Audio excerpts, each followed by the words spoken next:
sehingga harapannya kalian bisa lebih unggul gitu ya dari yang lain ketika prosesnya kalian lebih tahu lebih detail. Jadi contoh sederhana saja, tahun lalu saya tidak memberikan jumlah material handling yang begitu banyak gitu ya ketika diperkenalkan, tapi saya sengaja berikan tahun ini yang lebih banyak gitu ya, sehingga kalian lebih banyak pilihan gitu ya ketika melihat material handling jenis apa saja yang bisa digunakan di gudang. Sehingga pilihan-pilihan itu nanti menjadi knowledge kalian yang ketika masuk ke perusahaan, di samping kalian mengenal gitu ya, kalian sudah paham gitu, oh ini apa yang disebut material handling ini gitu ya. Ini dengan mudah kalian bisa definisikan. Baik, itu ya. Kemudian saya juga hari ini upload untuk buku ya. Jadi sebetulnya yang akan kita pelajari nanti, jadi buku ini dari CILT ya. Mungkin saya bisa, bukunya itu sebetulnya ini buku advance ya, setelah operation gudang. Tapi saya pikir buku ini sangat mudah dipelajari karena memang kontennya buat mereka yang mempelajari pergudangan ya. Judulnya kenapa lebih advance? Karena ini adalah guidance atau a complete guide to improving efficiency and minimize cost in the modern warehousing. Nah ini sebetulnya sudah tampil ya di tempat kalian? Izin Pak, sudah. Sudah ya? Oke. Nah ini adalah keinginan setiap pemilik gudang gitu ya, bagaimana mereka melakukan efisiensi dan minimize cost ya. Nah, di dalam kontennya di sini ada beberapa hal yang memang dipelajari. Tentu saja ini sangat bermanfaat ya. Tapi saya tidak bisa memberikan semua karena memang di sini ada beberapa yang memang harus paham yang dasar dulu, sehingga ini diberikan pada pertemuan berikutnya supaya nanti setelah UTS gitu ya, kita akan melakukan atau banyak membuat dari buku ini ya. Nah, contoh ya, ini proses di dalam pergudangan, kalau kita tidak paham yang awalnya, pasti kita akan menuliskan yang banyak ini ya.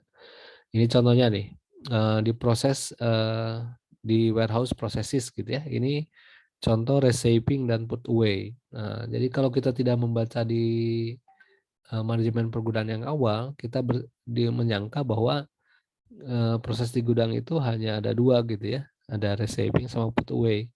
Padahal ini reshaping salah satu bagian saja. Ini contoh ya, ada reshaping, ada pre-reshape, ada in handling, preparation, uploading, checking, cross docking, recording, quality control, put away. Nah, proses-proses ini sebetulnya proses-proses yang memang harus tahu dulu gitu ya, proses yang intinya apa dulu. Nah, proses inti di gudang itu kan receiving, penyimpanan, penyimpanan itu storage, nah put away itu bagian dari storage gitu ya, kira-kira begitu. Nah, ketika disebutkan receiving dan put away, berarti dia adalah antara menerima sama menyimpan, begitu. Nah, ada yang berikutnya yaitu di picking, maka di sini ada tulis di nomor 4 nih ya. Picking itu kan pengambilan barang sebelum dia dikirimkan, ya. Nah, ini di bawah, ini ada pick preparation. Nah, pick preparation itu berarti bagiannya picker.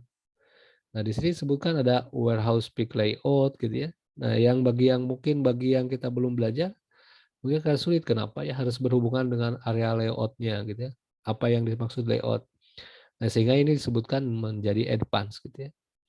Kemudian di sini ada picking strategi gitu ya. Bagaimana mengambil barang agar dia lebih mudah. Nah, kemudian ada juga warehouse processes dan replenishment dan dispatch untuk proses di gudang. Kemudian ini ada WMS-nya. Dan storage dan handlingnya justru dia diletakkan di bab 10 nih. Padahal harusnya beriringan gitu ya. Tapi ini kan tujuan utamanya adalah untuk meminimasi dan mereduksi ongkosnya. Sehingga sangat wajar jika urutannya tidak sama seperti yang kita bayangkan gitu ya di proses-proses yang ada di warehousing ini. Nah, khusus untuk layout, nah mereka membuat gambarnya seperti ini ya. Ada warehouse layout.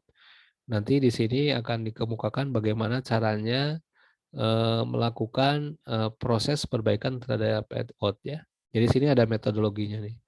Dari mulai bagaimana mendapatkan data, ini berapa jumlah data yang mungkin bisa dianalisis, kemudian mencoba menggambarkan gitu ya, bagaimana bisnis ini 5 atau 10 tahun ke depan, dan kita membuat atau mengembangkan flexibility. Kemudian ini konsentrasi dengan kubik capacity dari gedung yang kita miliki gitu ya. Kemudian memastikan desain dari storage equipment dan material handlingnya. Nah ini tentu saja harus punya pengetahuan tentang storage dan equipmentnya ya. Kemudian ini meletakkan atau menekankan gitu ya. Jadi healthy dan safety ini sebagai bagian penting gitu ya dalam proses storage atau dalam penyimpanan. Kemudian mereduksi jumlah pergerakan. Pergerakan ini hubungannya dengan handling atau kemarin kita berbicara material handling. Jadi bagaimana pergerakannya bisa minimum, karena pergerakan yang minimum akan menghasilkan ongkos yang lebih minim juga. Kemudian membuat standarisasi packaging gitu ya. Kemudian memahami tentang local building regulation. Ini tentu saja tentang terkait dengan gedung dan lain-lain. Dan tentu saja ini terkait dengan aturan atau peraturan pemerintah yang ada di masing-masing negara. Nah, di dalam prosesnya nanti saya akan berikan ini, kita detilkan, kita mempelajari. Kalau kemarin kan saya sudah menugaskan ya, ada yang share storage, dedicated storage ya. Kalian sudah mengisi, tapi mungkin karena saya belum membahas itu, karena kaitannya ini hanya pengenalan tentang pengetahuan saja. Saya sudah baca tapi belum saya nilai ya, karena masih memperbandingkan kira-kira kontennya seperti apa nih untuk nilainya. Nanti akan saya satukan dengan nilai untuk tugas di layout lanjutan. Nah, di dalam model tata letak yang ditugaskan kemarin, yang set storage, kemudian ada dedicated storage, memang dalam merangkum yang kalian lakukan sudah benar, gitu ya. Hanya mungkin kalian masih kesulitan memahami, dan saya yakin mungkin kalian sebagian besar belum paham, gitu ya. Dan itu ya wajar. Tapi yang pasti kalian sudah membaca dan melihat bahwa proses yang terjadi di dalam model tata letak itu sudah ada petunjuknya, tinggal kita memperbaiki bagaimana tata cara atau pelaksanaan dan metodologinya, gitu ya. Nah, terkait dengan warehouse layout, ini ada kepentingan besar. Kepentingan besarnya itu bagaimana agar cara mengambil dengan mudah. Jadi bayangannya, mungkin saya bisa gambarkan contoh saja, kalau kalian masuk ke supermarket, seorang pengelola toko, dia akan meletakkan barang-barangnya sesuai dengan metode mereka. Jadi mereka akan menempatkan misal ya, barang-barang yang sifatnya fast moving, itu mereka akan simpan di belakang. Kemudian yang slow moving akan disimpan di depan. Kenapa? Karena bagi toko, ini akan mempermudah atau orang akan lebih melihat dulu yang slow moving ini sehingga ada harapan mereka akan membeli yang slow moving itu. Nah ini kalau manajemennya atau pengelolanya di toko.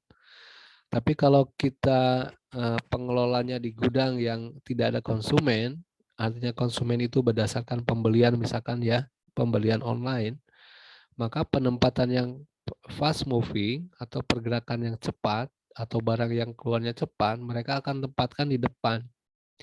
Karena untuk mempermudah pengambilan barang. Sehingga di dalam buku ini ada 2 judul nih. Ada picking strategi, ada order picking method. Nah, 2 metode inilah kenapa muncul ini, karena ini menjadi isu utama ketika picking itu menjadi masalah di sebuah perusahaan atau di sebuah 3PL ya, atau perusahaan gudang. Kenapa ini menjadi masalah? Karena masalahnya terjadi keterlambatan pengambilan atau malah ongkosnya lebih besar karena seorang operator mengambilnya bolak-balik gitu ya, tidak sekaligus. Nah, ini yang perlu dipikirkan ketika ada proses yang namanya order picking. Nah, dengan dasar inilah di buku ini ada 2 nih.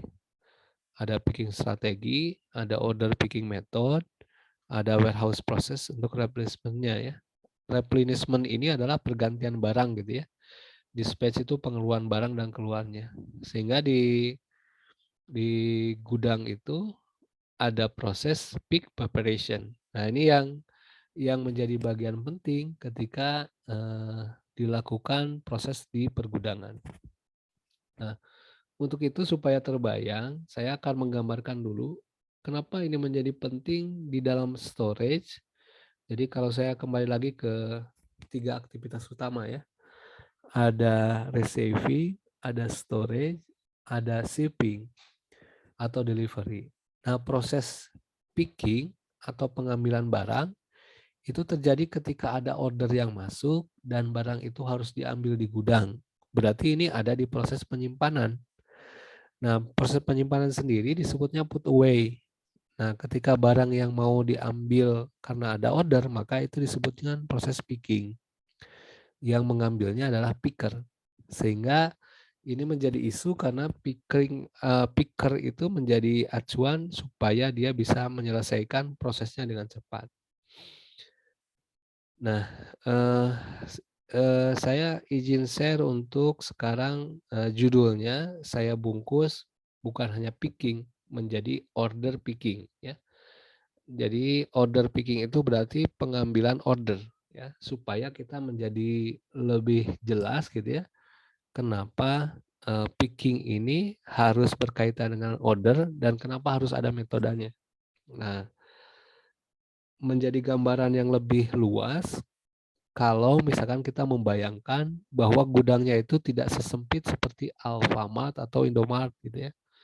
Jadi gambarannya mungkin gudangnya itu sebesar IKEA atau supermarket yang lain.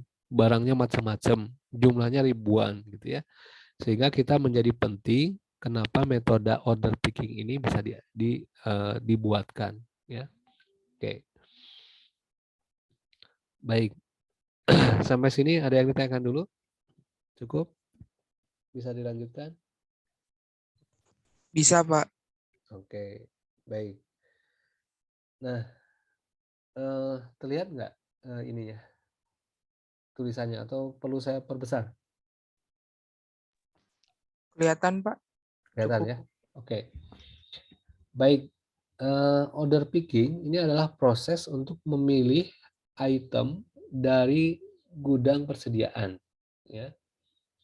Jadi definisinya itu adalah proses untuk memilih itemnya itu barang gitu ya, dari gudang inventory atau gudang persediaan. Atau dari gudang saya cukup ya. Nah, tentu saja ini adalah untuk memenuhi kebutuhan customer-nya. Jadi karena ada order gitu ya dari customer, maka ini wajib diambil untuk diserahkan ke customer. Diserahkannya ya itu tadi lewat shipping atau delivery. Ya. Nah, ini adalah bagian penting dari supply chain. Kenapa bagian penting dari supply chain? Meskipun ini adalah dalam konteksnya relatif kecil ya, hanya terjadi di gudang, tapi ini biasanya menggunakan jumlah tenaga kerja yang banyak. Dan ini menjadi mahal karena jumlah tenaga kerjanya banyak gitu ya. Sehingga pada prosesnya ketika kalian kemarin belajar mengenai material handling, kita akan mendapati bahwa ada konveyor ya, ada forklift atau misalkan ada crane, itu adalah untuk menggantikan pegawai-pegawai yang tadinya harus membawa barang digantikan dengan proses-proses itu ya atau dengan mesin-mesin tadi. Nah, sehingga untuk itu maka kita butuh metode ya bagaimana order picking ini dilakukan. Yang pertama ini adalah metode picker per order ya. Ini metode pertama. Yang kedua adalah line per peak ya. Yang ketiga, period per shift. Jadi picker per order itu setiap picker mengambil satu order. Line per peak berarti satu baris gitu ya, itu diambil oleh satu orang picker. Period per shift ini jumlah frekuensi order yang dijadwalkan oleh satu shift gitu ya. Jadi tidak tergantung baris ya. Oke, itu definisinya. Jadi saya kembali lagi ya. Jadi kalau ditanya ada berapa metode picking order, ada 3. Ada pick per order, jadi jumlah picker yang bekerja dengan menggunakan sebuah single order gitu ya pada satu waktu. Atau dengan kata yang paling mudah, satu orang itu bertanggung jawab dari setiap order yang masuk, kira-kira begitu. Kemudian line per pick, ini jumlah order dari single item, kemudian digunakan pada satu baris gitu ya. Jadi kalau misalkan bayangkan ada satu layout, misalkan ada satu gang, gangnya adalah AA gitu ya, maka itu satu line disebutnya. Atau period per shift ya. Ini frekuensinya tergantung dari shift-nya. Jadi tidak tergantung ordernya, dari jumlah shift-nya. Shift itu pergantian antar pegawai. Nah, faktanya ya, di sini disebutkan bahwa cost untuk order picking itu kira-kira 55% dari ongkos operasi yang ada di gudang. Nah, itu tentu saja besar gitu ya. Jadi bisa dibayangkan kalau misalkan aktivitas di gudang itu di proses receiving, kemudian di storage, sama di delivery, itu 55%-nya ada di proses picking. Bisa dibayangkan ya, ini besar. Sehingga orang berlomba-lomba untuk mengurangi ini. Ya. Nah, beberapa studi ini menjelaskan bahwa ada juga 50% nih ya yang berkaitan dengan labor cost ini terkaitnya dengan picking. Nah, ini 50% dari hasil penelitian ini pengembalian produk itu diakibatkan oleh kesalahan dalam pengambilan barang. Jadi bisa dibayangkan bagaimana terjadinya reverse logistik yang tidak menghasilkan apa-apa, tapi karena kesalahan mengambil barang.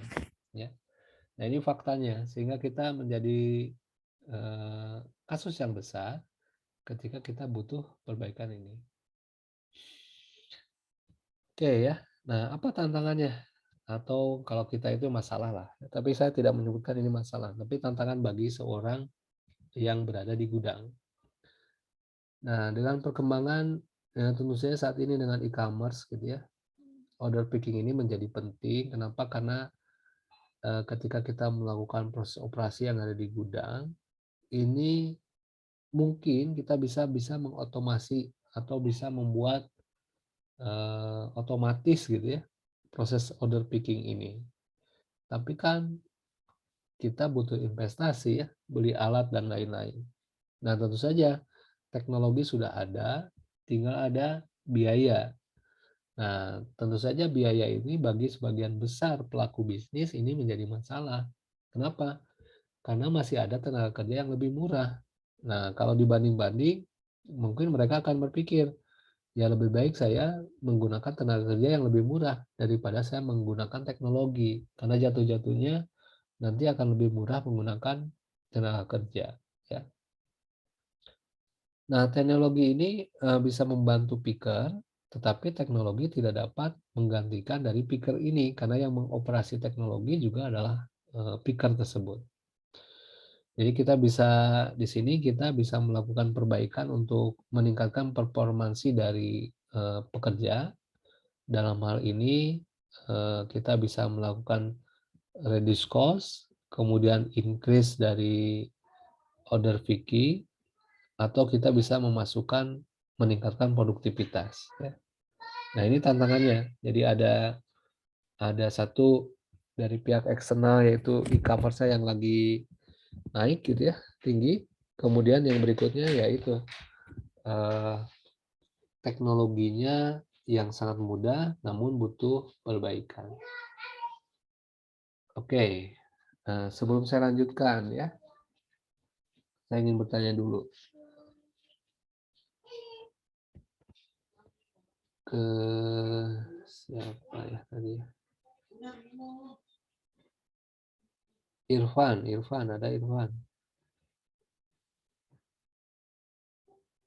Halo Irfan.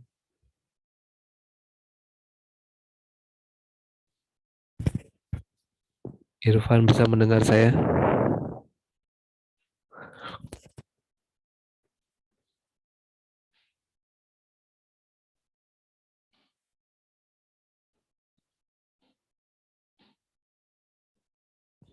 Halo Irfan. Kalau nggak ada Angelina ada?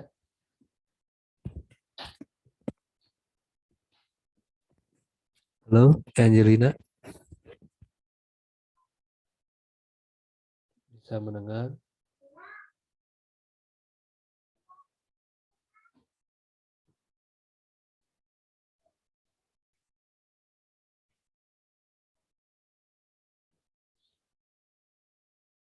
Halo Angelina, bisa dengar saya?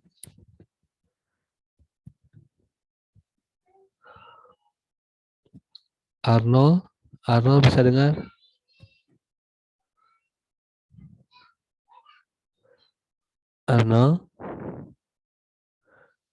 Arnoldus bisa dengar saya?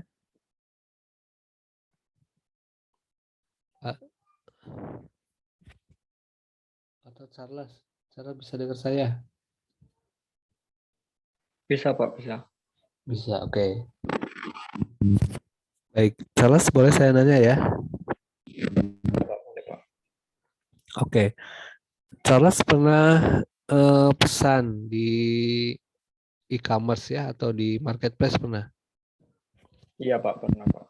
Oke, kira-kira menurut Charles apa ukuran performansi sebuah marketplace ketika Charles puas gitu ya dengan layanan mereka? Kira-kira apa menurut Charles?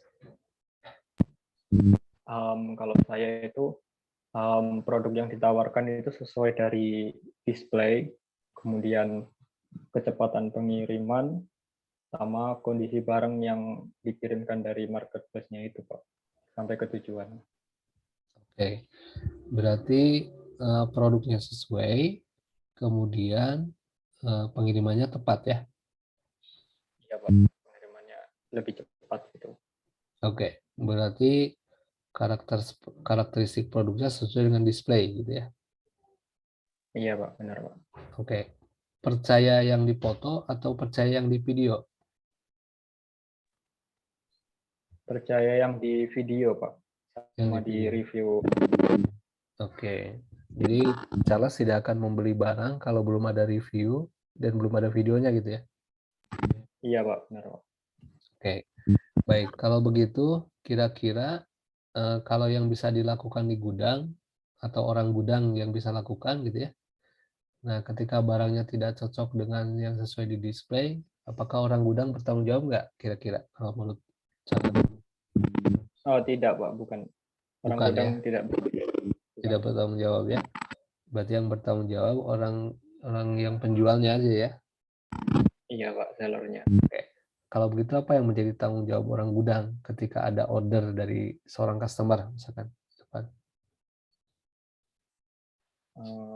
Jadi tanggung jawab orang gudang itu adalah mengamankan barang-barang itu, kemudian barangnya itu di maintenance, selamat, kemudian dalam pengirimannya juga harus diamankan sampai ke tujuan.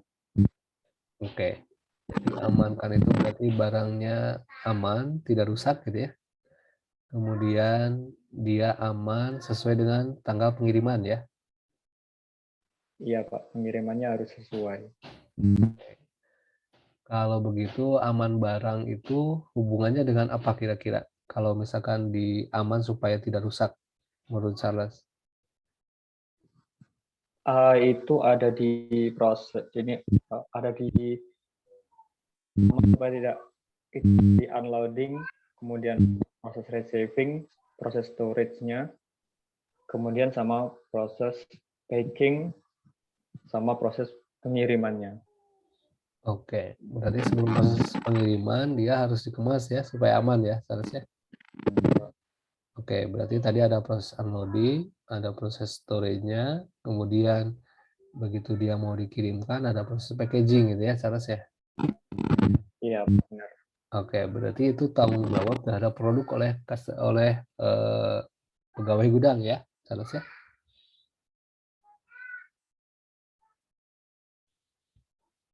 Kemudian kalau yang untuk tepat waktu itu bagian pengiriman ya, Charles ya? Ya, Pak, bagian shippernya. Bagian shippernya atau pengirimannya ya. Oke, baik. Cukup sampai sana, Charles. Terima kasih.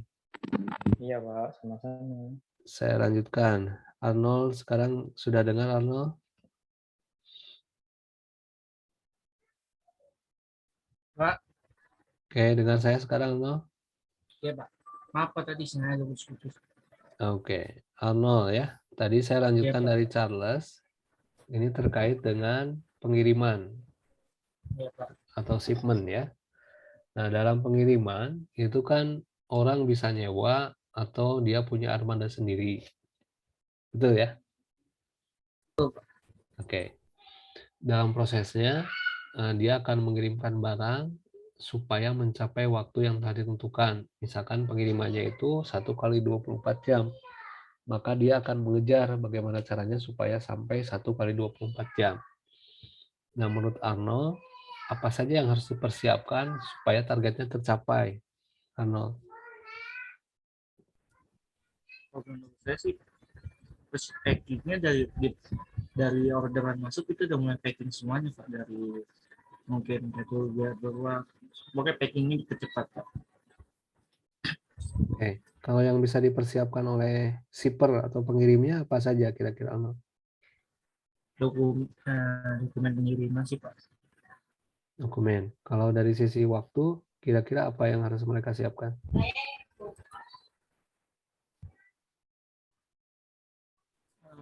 Kalau waktu kurang tahu sih, Pak. Apa, Arnold? Kurang tahu sih, Pak. Oke, baik. Ada yang ingin menambahkan? Silakan.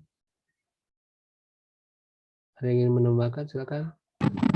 Mungkin persiapan rute, Pak, supaya mempercepat pengirimannya. Oke, ya. Ini kombinasi salah satunya dengan rute ya, betul Charles ya. Rute udah dipelajari di manajemen distribusi ya, Charles?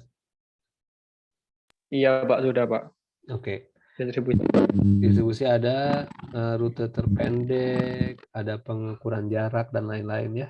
Jadi di sini kelihatan bahwa dalam satu proses di logistik ini tidak hanya berdiri sendiri ya. Begitu sampai di proses delivery, maka dia ada kaitannya dengan bagaimana penentuan rute terpendek dari barang yang akan dikirimkan supaya waktunya bisa tercapai gitu ya. Itu yang memang perlu ya kalian pahami.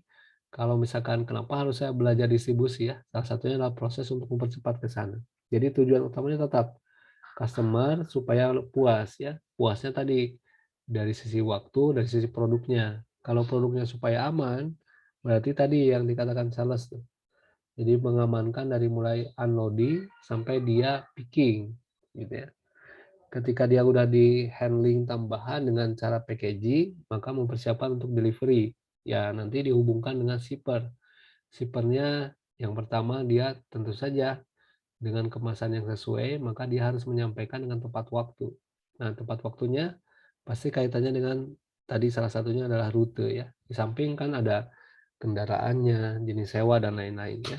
Oke. Jadi clear dari sana ya, bahwa tantangan yang di sini bukan hanya masalah pengambilan barang saja, tapi ada tambahan lain gitu ya, challenge-nya itu bagi satu aliran di supply chain ini. Baik. Nah, sehingga kalau berpikiran hanya satu saja mengenai order picking, tentu saja kita akan mendapati perbaikannya di order picking saja. Tapi kalau kita berpikir perbaikan di satu sisi saja, maka ini akan berdampak pada perbaikan ke satu jalur atau satu rangkaian supply chain. Ya. Sehingga di dalam prosesnya, ini tujuan utama di order picking ini, bagaimana ini pemenuhan terhadap order. Jadi tujuan utama dari order picking ini adalah pemenuhan order atau order fulfillment. Nah, tujuan ini tentu saja mengharuskan ya para pegawainya lebih produktif, lebih efektif, dan lebih healthy. Yang healthy ini ada kaitannya dengan penggunaan material handling gitu ya. Jadi mungkin Muhammad Farhan yang pernah di PT Pos melihat ya, orang-orang di PT Pos ada yang ngangkut-ngangkut barang gitu ya, ada yang dipanggul gitu atau di apa gitu ya. Nah, itu sebetulnya tidak sehat bagi orangnya, harusnya sudah menggunakan material handling.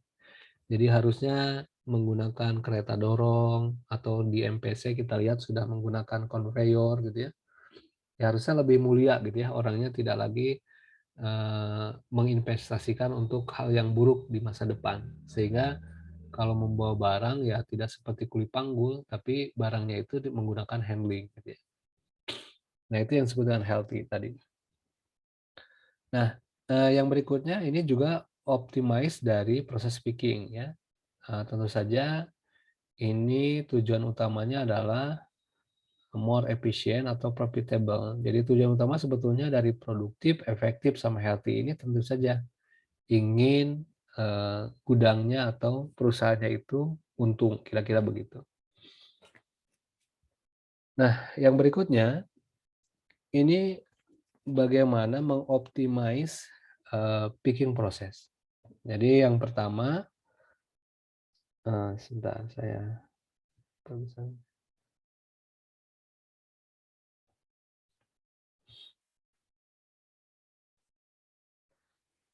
share yang besar dulu. Terlihat.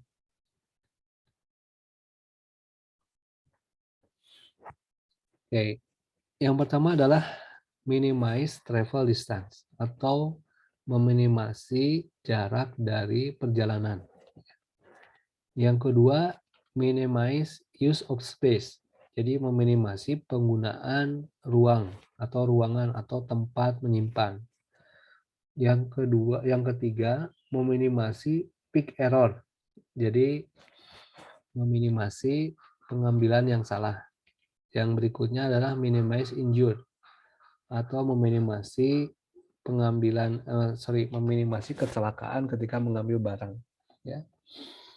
Ini contohnya. Jadi ini Small Size Online Retail Warehousing ya. Ini contoh adalah perusahaan online yang dia berjualannya retail gitu ya. Ini contoh layoutnya. Jadi yang pertama cara membacanya ya. Ini inbound ya, inbound. Kemudian ini outbound. Nah, ini pre-area ini digunakan untuk mengumpulkan barang biasanya ya. Jadi ketika barang ini datang, disimpan di staging area, maka ini ada proses put away atau menyimpan barang gitu ya. Di sini di rak-rak yang ini. Kemudian nanti ini adalah proses return processing. Jadi kalau ada pengambilan barang jalurnya di sini.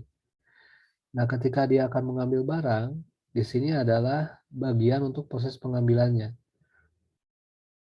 Jadi jalurnya ini lurus, kebetulan menggunakan jalur lurus ya, atau layout I ya, layout I. Nah, ini dia jalur lurus seperti ini, dia kembali ke sini gitu ya. Kemudian di sini area untuk yang rusak, area yang untuk value added atau untuk pembingkisan kembali. Kemudian ada packing. Nah, selanjutnya ini keluar barang-barang yang sudah dikemas dan akan dikirimkan. Ini contoh sederhana saja gitu ya. Bagaimana tipe I yang digunakan untuk layout. Tapi kalau mengoptimasi dari picking proses itu ada 4. Jadi jarak, kemudian ruangan atau space-nya, yang berikutnya mengambil yang salah, kemudian menghindari kecelakaan. Lanjutkan ya. Nah, tadi ada order picking method ya. Yang pertama ada pick to order, ada batch picking, ada wave picking, ada zone picking, ada cluster picking. Jadi ada 5 nih kalau dilihat dari metode order picking. Nah, pick order itu ini adalah yang sering atau yang paling banyak digunakan oleh sebanyak perusahaan gitu ya. ini biasanya picking by SKU. SKU itu stock keeping unit, atau kalau dilihat itu jumlah tertentu dalam unit stoknya.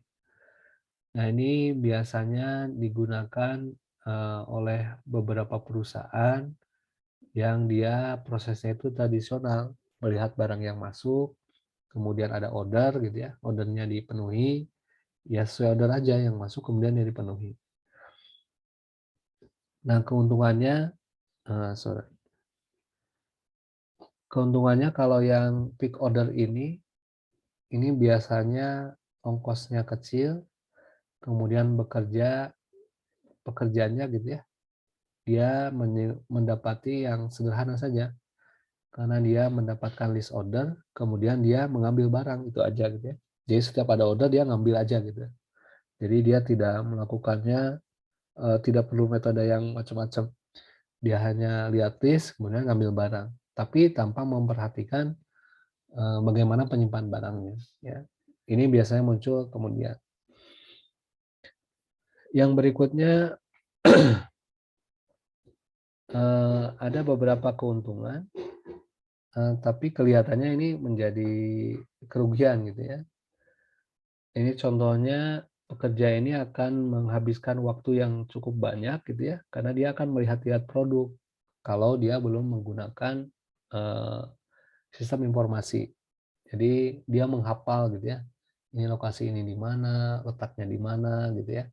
Karena kalau seorang picker, dia sebetulnya harus lihat dulu posisi produknya ada di layout yang mana, atau ada di lajur yang mana, kemudian ada di level berapa. Itu yang mempermudah sebetulnya ya, sebelum dia mengkalkulasikan atau mencari jarak terpendek.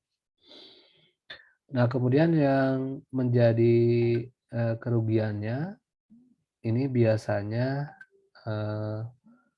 digunakan hanya untuk perusahaan yang masih relatif kecil. Jadi belum yang besar. Kalau yang besar itu sudah tidak cocok menggunakan pick to order karena sudah harus menggunakan sistem informasi. Nah, yang kedua adalah batch picking ya. Batch picking. Metodologinya seperti ini ya. Ini contoh yang digambar ini. Misalkan batch picking ini berarti kita mengambil barang bukan per customer, tapi kumpulan dari beberapa customer. Namanya batch. Ini ada customer A, customer B, customer C. Di customer A, dia ada 3 sikat gigi yang harus diambil, kemudian 2 pasta untuk sikat giginya, kemudian 1 sabun. Customer kedua, dia harus mengambil 2 sikat gigi, kemudian 1 botol mouthwash. Nah, customer 3, dia harus ngambil 1 sikat gigi. Nah, dia kelompokkan. Berarti sebetulnya dia yang harus mengambil sikat gigi itu mungkin saja mereknya sama atau berbeda, tapi dalam penyimpanan biasanya sudah dikelompokkan. Maka dia harus mengambil 3 tambah 2 tambah 1. Berarti harus mengambil 6 sikat gigi yang dia nanti akan kelompokkan untuk customer A 3, customer B 2, kemudian customer C 1, dan selanjutnya. Sehingga ketika dia mengambil barang, itu dia sekaligus untuk 3 customer ini. Nah, keuntungannya apa? Yang pertama, ini terkait dengan multi-product orders. Jadi dalam satu SKU, isinya mungkin semuanya sikat gigi, tapi kelompok sikat gigi misalkan berdekatan dengan pasta giginya, maka di sana akan ketemu multi-product orders. Ya. Kemudian keuntungan yang kedua, pekerjaannya akan lebih menyederhanakan atau akan meminimasi waktu perjalanan karena jumlah yang diambilnya ini bentuknya batch atau kelompok dari customer. Yang ketiga, ini terkait dengan lokasi gitu ya. Lokasinya pengambilan barang ini karena mungkin kelompok pasta gigi ini bersatu dengan semuanya gitu ya. Jadi kalau pasta gigi ada mouthwash itu dikelompokkan menurut menurut level yang sama, maka ini akan mempercepat pengambilan barang. Dan ini biasanya digabungkan. Nah, kerugiannya memang kalau misalkan ini di gudang yang kecil gitu ya, mungkin kita tidak bisa menempatkan satu SKU itu di dalam satu range yang panjang gitu ya. Jadi kelompok produknya bisa saja kalau gudangnya kecil itu tidak memungkinkan, sehingga tetap saja dia harus dipisah berbeda line gitu ya. Tetap saja gitu ya, jumlah tripnya menjadi lebih banyak. Nah, ini mungkin harus ada pengelompokan dulu supaya bisa dikonsolidasi ketika proses pickingnya.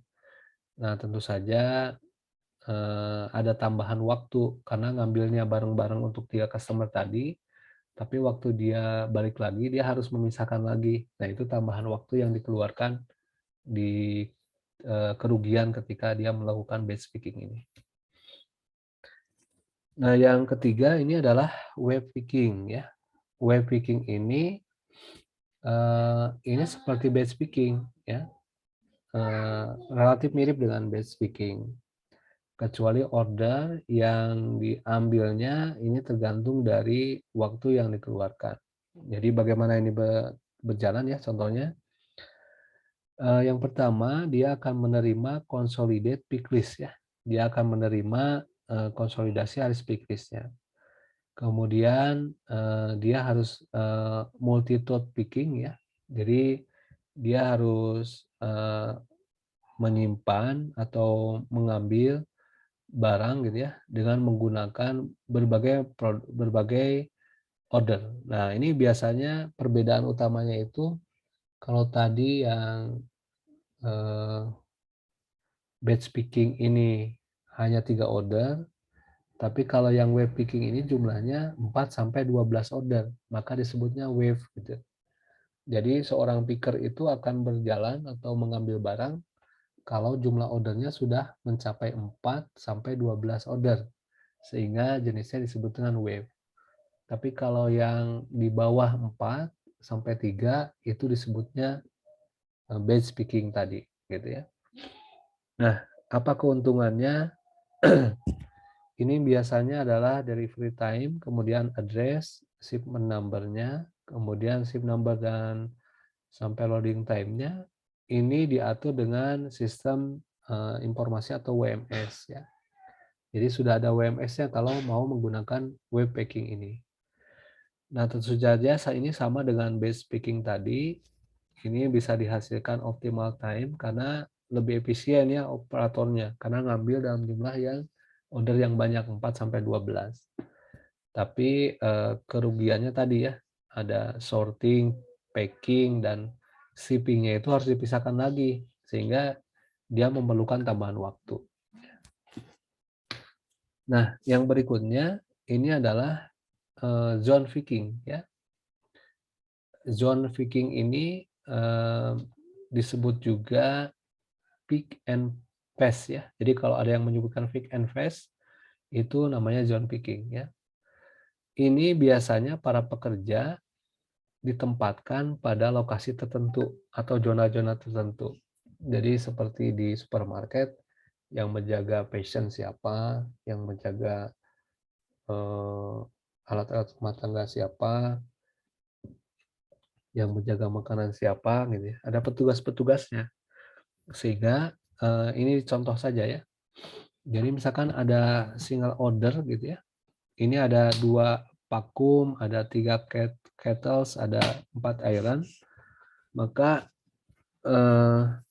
kita bisa membuat bahwa untuk nanti yang mengambil order itu orangnya kalau ada ordernya 1 gitu ya, tapi dia ordernya 2, 7, 4 antara vakum, kettle sama iron, maka yang orang ambil barangnya itu ada 3 orang gitu ya. Ada yang mengambil vakum, ada yang mengambil kettle saja, ada yang mengambil iron, baru dia konsolidasi untuk di packing bersama.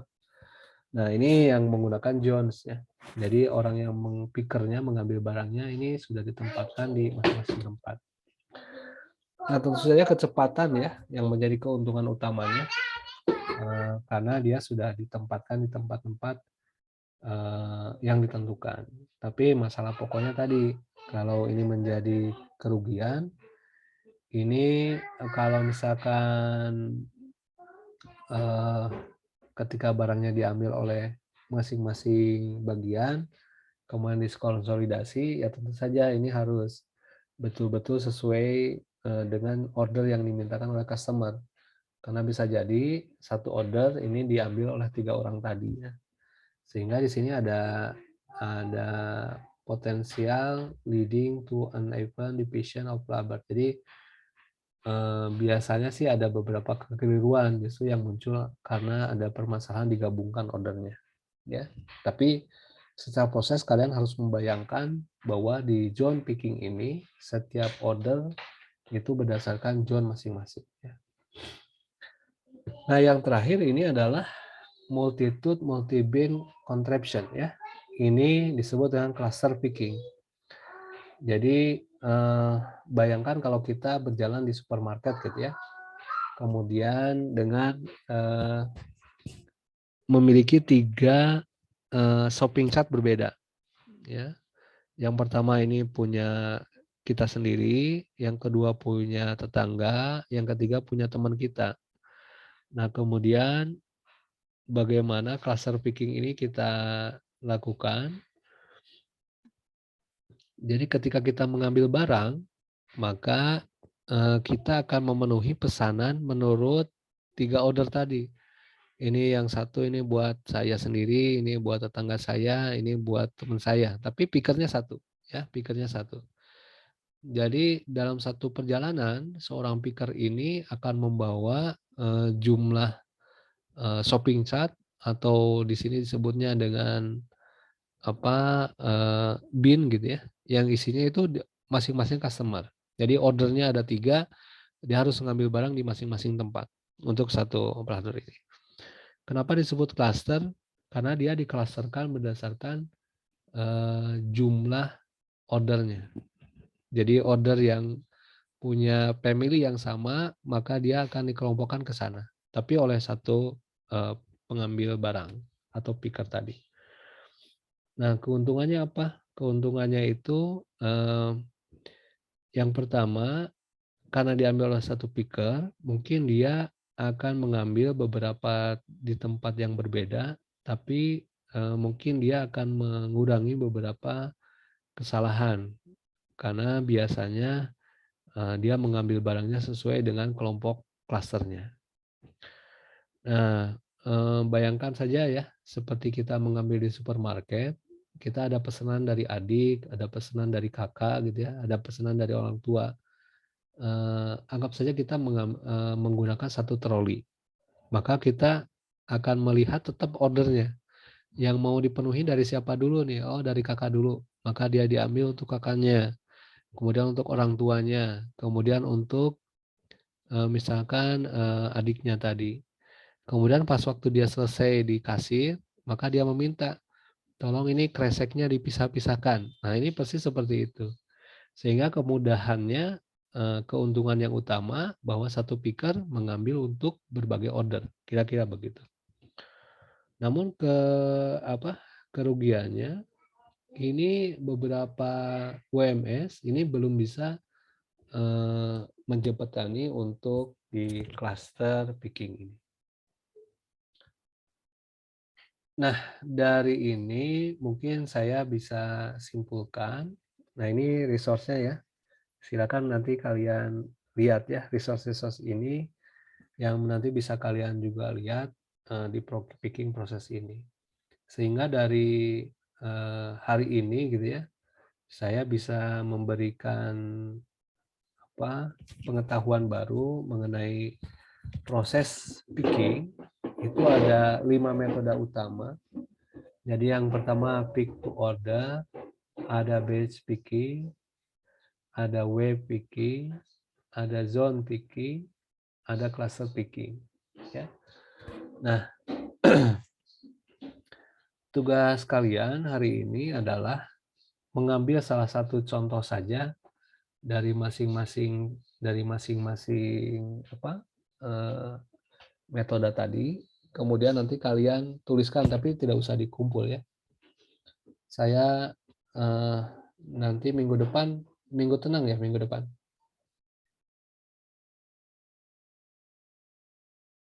Halo? Iya, Pak. Minggu tenang ya. Minggu tenang saya mungkin minta bertemu saja hari Senin ya, untuk memberikan kisi-kisi ujian. Kemudian kalian nggak usah dikumpulkan yang untuk tugas ini, tapi kalian nanti cukup siapkan saja di PowerPoint. Mudah-mudahan nanti saya bisa memberikan kisi-kisi sekaligus mengecek nanti kalau ada beberapa kekurangan nilai dari tugas yang tidak dinilai. Oke, jadi tugasnya nanti kalian, kalau di sini kan find out example of each method above, tapi bukan each ya, tapi nanti kalian pilih saja dari 5 tersebut contoh-contoh.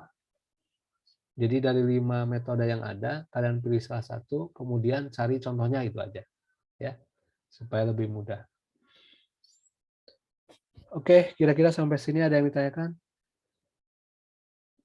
Silakan.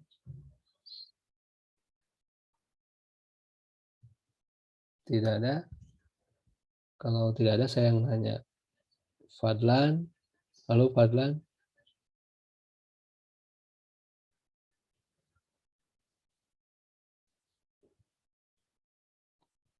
Fadlan, bisa dengar saya?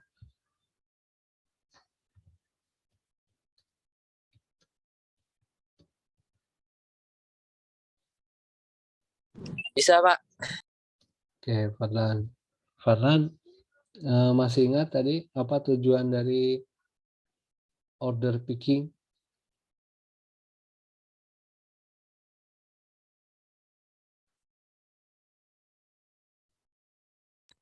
Saya kurang paham, Pak. Soalnya telat masuk Zoom, Pak.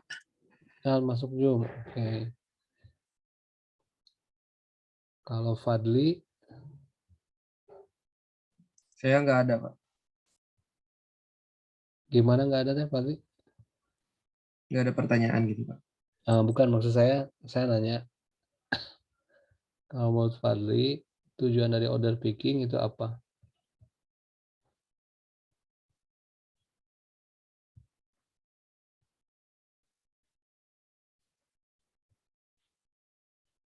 Halo, Fadli?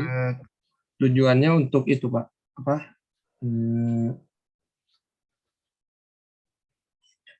Untuk meminimalisir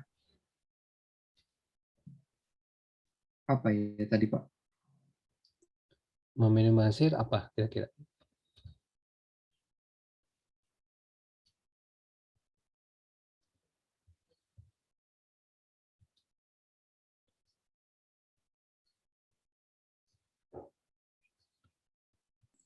Itu, Pak, biayanya, Pak. Oke, meminimalisir biaya. Biaya apa? Biaya gudang atau biaya Iya, pengambilan Pak, barang? biaya gudangnya sama barangnya. Pengambilan barang. Oke. Baik. Fadli. Kalau Diva, halo Diva.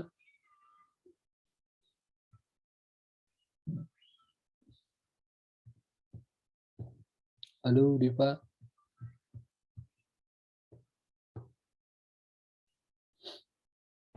Halo Diva. Halo Pak, iya Pak. Oke, Diva. Tujuan dari picking order apa? Tujuan dari picking order itu untuk memenuhi kebutuhan pelanggan dengan meminimalisasi waktu. Mungkin Pak. Coba ulangi.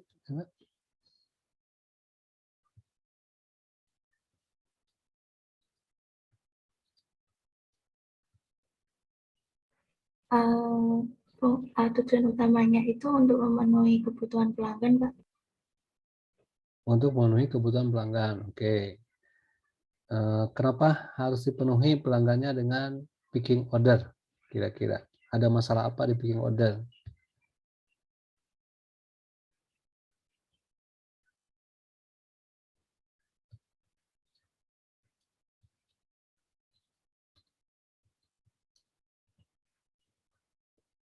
Halo, Diva?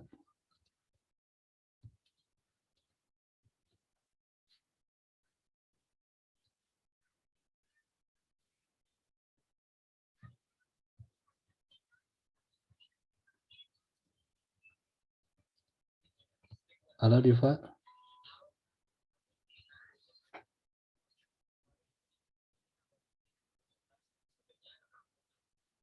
Halo, Diva?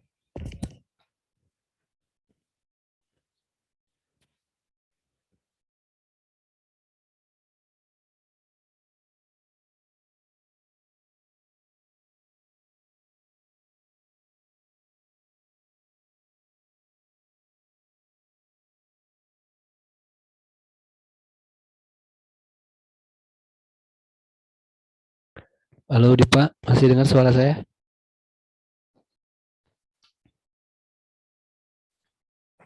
Halo?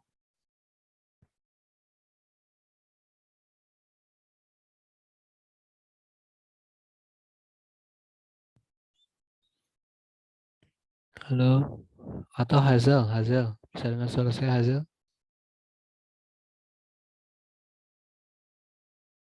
Bisa, Pak. Tapi suaranya putus-putus, Pak. Oh gitu. Sekarang bagus gak? Sekarang suaranya jelas? Iya, sudah jelas, Pak. Lebih baik. Oke. Gimana Hazel dengan pertanyaan yang sama?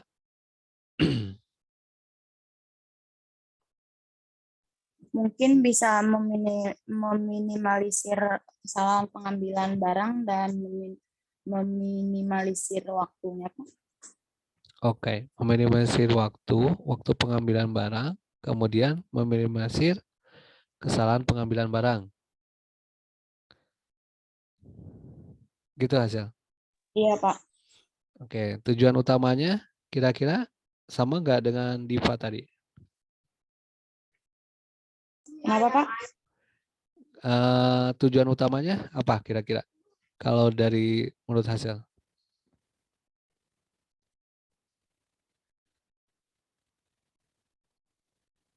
Pemenuhan order. Oke, pemenuhan order atau pemenuhi pemuasan terhadap customer ya. Oke, itu tujuan utamanya ya. Jadi saya ulangi, order picking ini tujuan utamanya adalah untuk memenuhi order customer ya, atau pemenuhan barang yang diinginkan customer. Nah, mengenai tadi ada minimasi cost, kemudian minimasi kesalahan atau kerusakan tadi, itu adalah tujuan berikutnya setelah memenuhi order tadi ya. Supaya tidak terjadi barang balik lagi kepada pengirim ya. Baik, saya pikir saya cukupkan dulu ya. Nanti slide ini saya upload di VL. Silakan nanti kalian cek. Kemudian untuk minggu depan ya, saya minta masuk untuk saya menyampaikan kisi-kisi mengenai ujian UTS nanti. Sampai sini ada yang ditanyakan?